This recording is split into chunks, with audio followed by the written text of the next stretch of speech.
성도 여러분, 안녕히 주무셨습니까? 오늘도 하나님의 말씀으로 하루를 시작하도록 하겠습니다. 샘물의 기도를 하나님께 올려드리도록 하겠습니다. 마음 모아 샘물의 기도를 하나님께 드리겠습니다. 먼저 우리의 믿음을 고백합니다. 나의 힘이신 여호와여, 내가 주를 사랑하나이다. 우리의 힘이 되어 주시는 하나님, 우리를 돌보시고 인도하실 하나님을 의지하며 하루를 엽니다. 오늘 하루 삶의 곳곳에서 하나님의 은혜로운 손길을 보게 하시고 주와 동행한 흔적을 남기게 하시며 넉넉한 마음을 담은 감사와 진실한 사랑의 고백으로 하루를 닫게 하옵소서. 교회를 위해 기도합니다. 교회는 그의 몸이니 만물 안에서 만물을 충만하게 하시는 이의 충만함이니라. 교회의 머리 되신 예수님, 주님의 몸된 샘물교회를 그리스도로 더욱 충만하게 하옵소서. 주님의 뜻과 주신 사명을 충실히 감당하며 세상을 회복시키는 참된 교회가 되게 하옵소서. 목장이 든든한 영적 가족이 되게 하시고 목자의 필요를 채워주옵소서. 드리는 예배마다 충만히 임재해 주시고 기도에 풍성히 응답해 주시며 세우신 직분자들에게 지혜와 능력을 더해 주옵소서. 다음 세대를 위해 기도합니다. 여호와는 나의 목자시니 내게 부족함이 없으리로다. 우리의 목자 되시는 주님, 우리 자녀들을 돌보아 주시고 모든 걸음을 인도해 주옵소서. 건강한 주의 자녀로 자라게 하시고 온 세상이 하나님의 나라임을 알아가게 하시며 세상을 섬기는 주님의 제자로 자라가게 하옵소서. 입시를 앞둔 자녀들을 격려하시고 내일을 향한 청년들의 발걸음에 소망의 빛을 비추어 주시며 샘물의 다음 세대들이 믿음으로 자라가게 하옵소서. 환우들을 위해 기도합니다. 믿음의 기도는 병든 자를 구원하리니 주께서 그를 일으키시리라. 우리의 연약함을 도우시는 성령 하나님, 육신의 고통 중에 있는 성도들을 도와주시옵소서. 우리가 드리는 믿음의 기도를 들으시고 치유와 회복을 주옵소서. 여러 가지 아픔 중에 함께 계시는 주님의 마음을 보게 하시고 끝까지 믿음으로 승리하도록 붙들어 주옵소서. 나라를 위해 기도합니다. 나라는 여호와의 것이요 여호와는 모든 나라의 주제심이로다. 온 세상의 주권자이신 하나님, 이 나라를 더욱 힘있게 붙들어 주시고 하나님의 뜻과 다스림으로 충만케 하옵소서. 국가 지도자들에게 지혜를 더하셔서 하나님이 기뻐하시는 나라로 세워가게 하시고 정치와 경제 모든 분야가 안정되게 하옵소서. 코로나가 속히 종식되게 하시며 우리에게 평화를 내려 주옵소서. 오늘도 모든 샘물 가족들의 삶에 동행해 주시며 믿음으로 승리하게 하옵소서. 예수님의 이름으로 기도하옵나이다. 아멘. 하나님의 말씀을 함께 듣도록 하겠습니다. 역대하 3장 1절부터 17절까지의 말씀입니다. 함께 교독하겠습니다.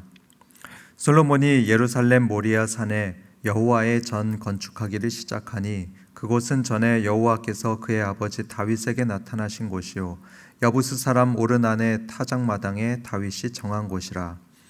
솔로몬이 왕위에 오른 지 넷째 해 둘째 달 둘째 날 건축을 시작하였더라. 솔로몬이 하나님의 전을 위하여 놓은 지대는 이러하니 옛날에 쓰던 자로 길이가 60규빗이요 너비가 20규빗이며 그 성전 앞에 있는 낭실의 길이가 성전의 너비와 같이 20규빗이요 높이가 120규빗이니 안에는 순금으로 입혔으며 그 대전 천장은 잣나무로 만들고 또 순금으로 입히고 그 위에 종려나무와 사슬 형상을 새겼고 또 보석으로 성전을 꾸며 화려하게 하였으니 그 금은 바르와임 금이며 또 금으로 성전과 그 들보와 문지방과 벽과 문짝에 입히고 벽에 그룹들을 아로 새겼더라. 또 지성소를 지었으니 성전 넓이대로 길이가 20규빗이요 너비도 20규빗이라 순금 600달란트로 입혔으니 못 무게가 금 50세겔이요 다락들도 금으로 입혔더라. 지성소 안에 두 그룹의 형상을 새겨 만들어 금으로 입혔으니 두 그룹의 날개 길이가 모두 20규빗이라.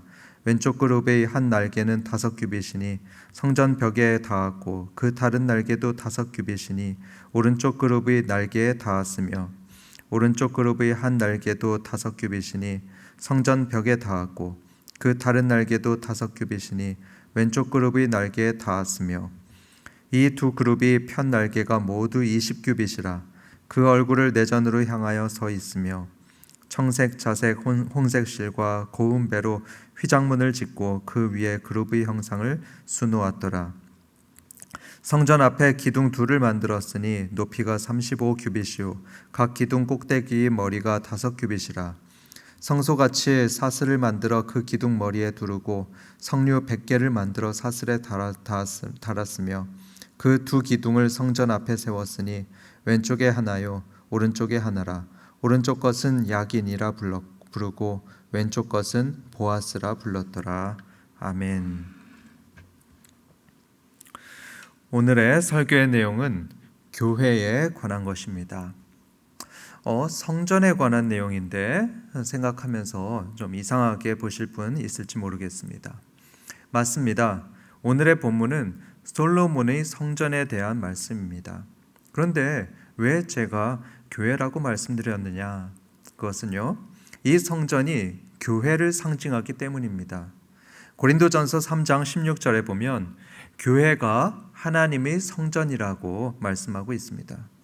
교회, 즉 우리의 이 신앙의 공동체가 하나님의 성전입니다. 그래서 오늘 본문을 보면 성전에 대해서 아주 길게 묘사하는 장면이 나오는데요. 이걸 보면 이렇게 여러분들 해석하시면 되겠습니다. 미래에 세워질 교회에 대한 설명이구나. 또는 우리 샘물교회에 관한 설명이구나. 이렇게 들어도 좋겠습니다. 그렇다면 하나님은 이 본문을 통해서 교회에 대해 뭘 말씀하려고 하실까요? 요즘 코로나 때문에 여러 사건이 벌어지면서 세상 사람들이 이 교회에 대해서 하는 말이 많습니다. 많은 말들을 하는데요. 그 중에 하나는 꼭 이 교회에서 신앙생활을 해야 하냐 이렇게 말합니다. 혼자 기도하고 믿으면 되지 꼭 교회가 있어야 하냐 이런 말들을 합니다.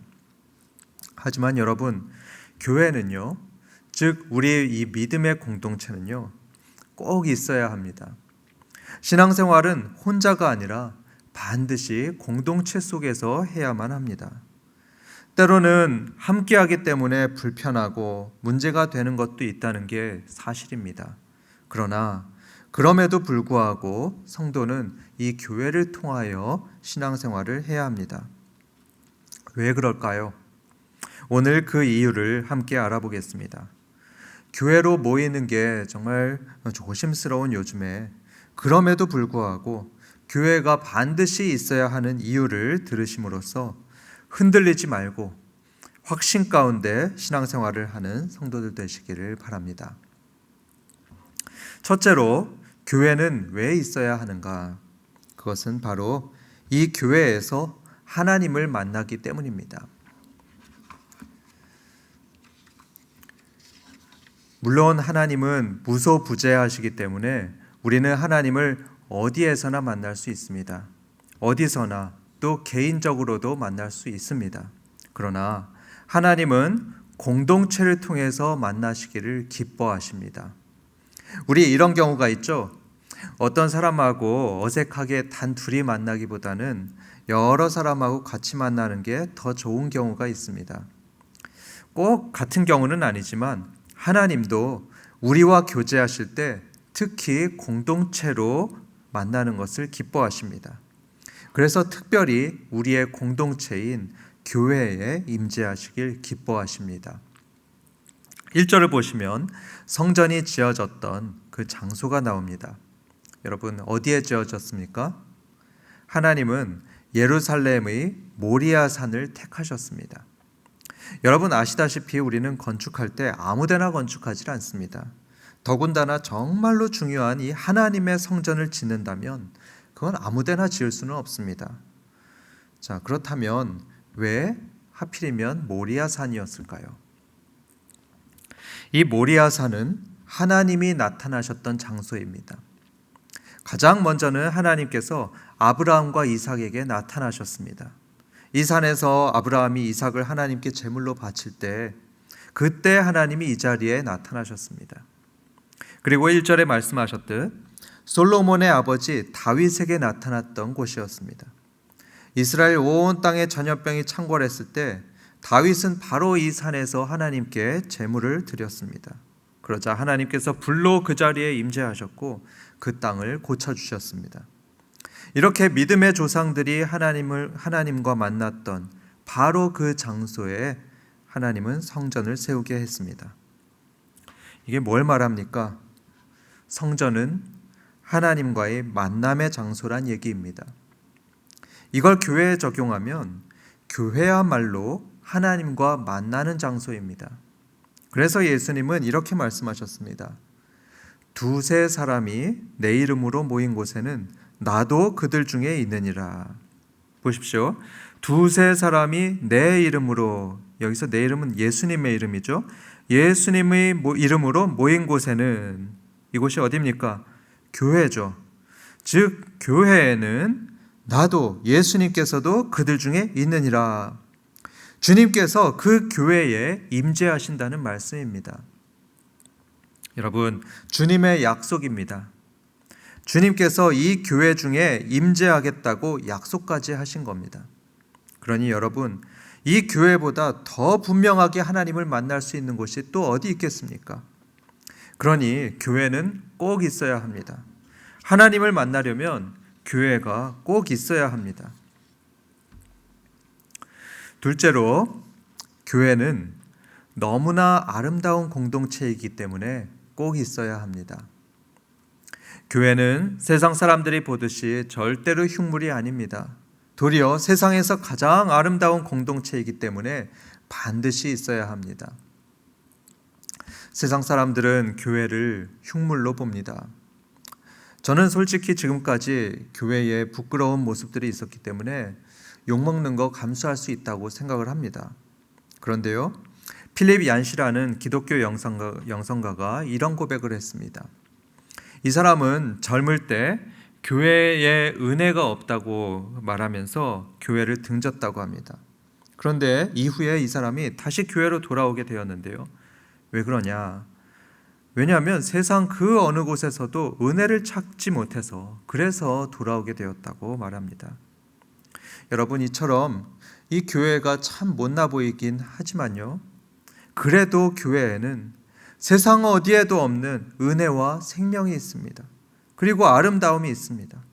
그래서 우리는 교회에 옵니다.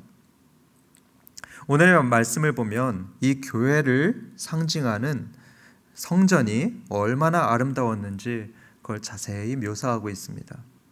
3절부터 14절까지를 보면은 성전의 현관부터 해서 성소에 가장 깊숙이 있는 이 지성소까지 모든 것이 순금으로 입혀진 그런 아름다운 모습을 보게 됩니다.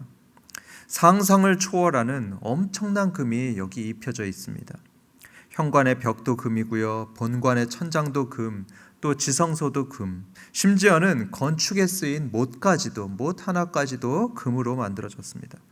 8절을 보면 지성소에만 순금 600달란트가 쓰였다고 하는데요, 요즘으로 따지면 거의 23톤에 해당하는 금이 사용됐다고 합니다. 거기다가 6절에서는 보석으로, 반짝반짝 빛나는 보석으로 성전을 꾸며서 화려함을 더했다고 합니다. 이게 뭘 의미합니까? 신약의 성전인 우리 교회가 이렇게 아름답다는 거란 말씀입니다. 영적으로 보면은 우리의 공동체, 우리 신앙인들의 모임인 이 교회가 하나님 눈에 이렇게 아름다운 것이라는 의미로 볼 수가 있겠습니다. 시편 133편 1절에 이런 말씀이 있습니다. 보라, 형제가 연합하여 동거함이 어찌 그리 선하고 아름다운고. 보라, 형제가 연합하여 동거함이, 즉 이런 말이죠. 한 믿음으로 하나 된 이 교회, 이 성도의 모임이 그게 얼마나 선하고 아름다운가. 너무나 아름답다고 말씀하는 겁니다. 너무나 아름답다.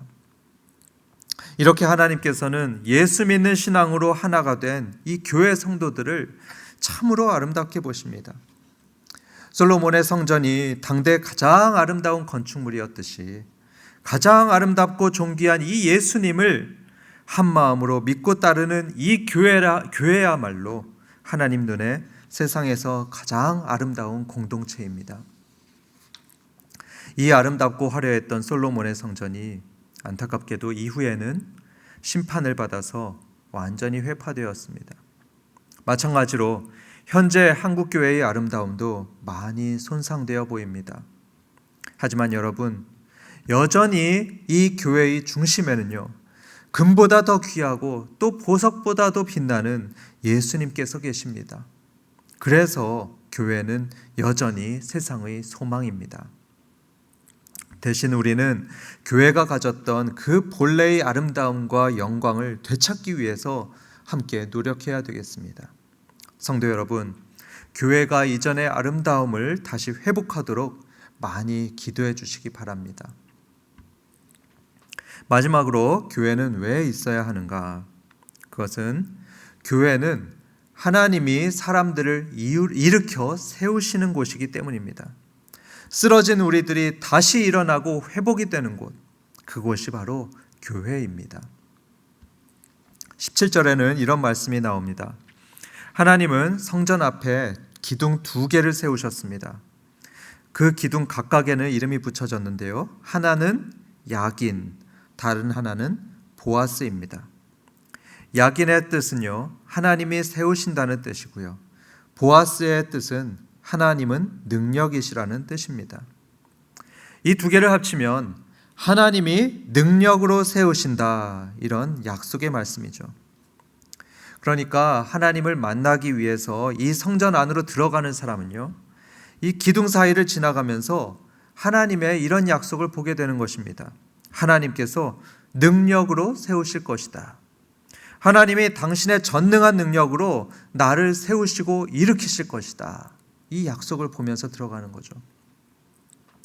여러분, 신약의 성전인 이 교회 역시 그런 겁니다. 하나님은 바로 이 교회를 통해서 사람들을 세우시고 일으키십니다. 제 아내가 지금 이 선한 울타리를 섬기고 있는데요. 이 아내의 얘기를 들어보면은 하나님께서 정말 이 교회 공동체를 통해서 사람을 세우시는 게 분명하게 보입니다. 이 선한 울타리에는요, 부모의 돌봄을 받지 못하는 아직도 애들 같은 청년들이 여럿 있는데요. 이제 사회에 갓 나와서 아직도 혼자 그 방 청소도 잘 못하는 20살 전후의 청년들입니다. 그래서 선한 울타리에 여러 집사님들이 이들을 위해서 집도 구해다 주고요, 또 청소도 하고 장도 봐주고 있습니다. 때로는 잘 먹어야 된다면서 밥도 사주면서 이들을 정말 자식같이 돌봐줍니다. 참 감사한 일이죠. 그런데요, 아쉬운 건 이 애들이 고맙단 말을 잘 안 한답니다. 때로는 마치 당연한 듯이 받는 것 같이 보여서 섬기는 집사님들이 좀 속상해합니다. 그런데 어느 날 변화가 생겼습니다. 어떤 청년이 평상시처럼 집사님과 장을 보고 나서는 쑥스러워하면서 이렇게 말했답니다. 집사님, 고맙습니다. 이 집사님은요, 이 한마디에 너무나 감동이 되고 보람을 느꼈다고 합니다. 그동안에 여러 성도들의 헌신이 이 얼어붙었던 청년의 마음을 조금씩 풀어줘서 이제는 진심으로 고마워할 줄 아는 그런 청년이 된 겁니다. 여러분, 하나님은 이처럼 교회를 통해서 한 사람 한 사람을 세우십니다. 교회를 통해서 사회에서는 인정과 사랑을 받지 못한 사람을 사랑으로 일으켜 세우십니다. 쓰러져가는 가정도 다시 일으키십니다. 싸우던 부부들이요, 목장 모임을 통해서 회복되었다는 얘기가 많이 있습니다. 하나님이 능력으로 세우시는 역사가 교회를 통해서 일어나고 있는 것입니다. 그래서 여러분, 교회는 꼭 필요합니다. 말씀을 정리해 보겠습니다. 교회에 대해서 실망하고 등을 돌리는 사람이 많은 요즘입니다. 그러나 여러분, 그래도 교회는 필요합니다. 반드시 있어야 합니다. 왜냐하면 하나님이 이 교회에 임재하시기 때문입니다. 또한 교회는 세상에서 가장 아름다운 공동체 때문이고요. 하나님은 이 교회를 통해서 한 사람과 한 가정을 세우시고 또 지켜주시기 때문입니다. 성도 여러분, 이 교회를 더 소중히 여겨주시고요, 더 위해서 기도해 주시기 바랍니다. 교회가 든든할 때 그때 우리도 이 교회를 통해서 일으켜 세움을 받을 수 있습니다. 이 코로나 시대에도 우리 샘물교회가 더욱 아름답게 빛나며 칭찬받는 교회가 될 수 있기를 주의 이름으로 축원합니다. 여러분, 좋은 하루 되십시오.